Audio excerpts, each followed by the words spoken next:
Hi friends, ఈరోజు మా పాప బర్త్డేకి 5 కిలోల చికెన్ బిర్యానీ చేశాము. చూడండి ఈ బిర్యానీ ఎంత బాగా వచ్చిందో.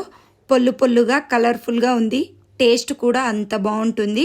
5 కిలోల చికెన్, అందులోకి 1 కప్పు పెరుగు, ఈ బిర్యానీ మసాలాలు, పసుపు, అల్లం వెల్లుల్లి పేస్ట్, రుచికి తగినంత ఉప్పు, ధనియాల పౌడర్, రుచికి తగినంత కారం, కొద్దిగా పచ్చిమిర్చి పేస్ట్, 1 కట్ట కొత్తిమీర, పుదీనా, ఫ్రైడ్ ఆనియన్స్ ఇవన్నీ వేసి బాగా కలిపి 2 గంటలు పక్కన పెట్టుకోవాలి. 2 గంటల తర్వాత చిన్న కప్పంత నిమ్మకాయ రసం, కొద్దిగా నెయ్యి, 1 కప్పు వేడి చేసుకున్న నూనె పోసి బాగా కలిపి 1 గంట పక్కన పెట్టుకోవాలి.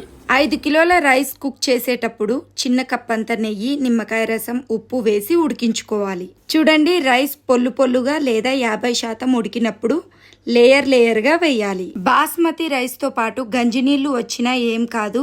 అలానే ఈ రైస్ మొత్తం ఇందులోకి వేసి రైస్ పైన నుంచి 2 కప్పుల గంజినీళ్ళు, చిన్న కప్పంత నెయ్యి, చిన్న కప్పంత నిమ్మకాయ రసం పోసి స్టవ్ ఆన్ చేసుకొని పెనం పెట్టి ఆవిరి బయటికి పోకుండా ఏదైనా వెయిట్ పెట్టి 15 నిమిషాలు హై ఫ్లేమ్లో, 20 నిమిషాలు లో ఫ్లేమ్లో కుక్ చేసుకుంటే 5 కిలోల చికెన్ బిర్యానీ రెడీ.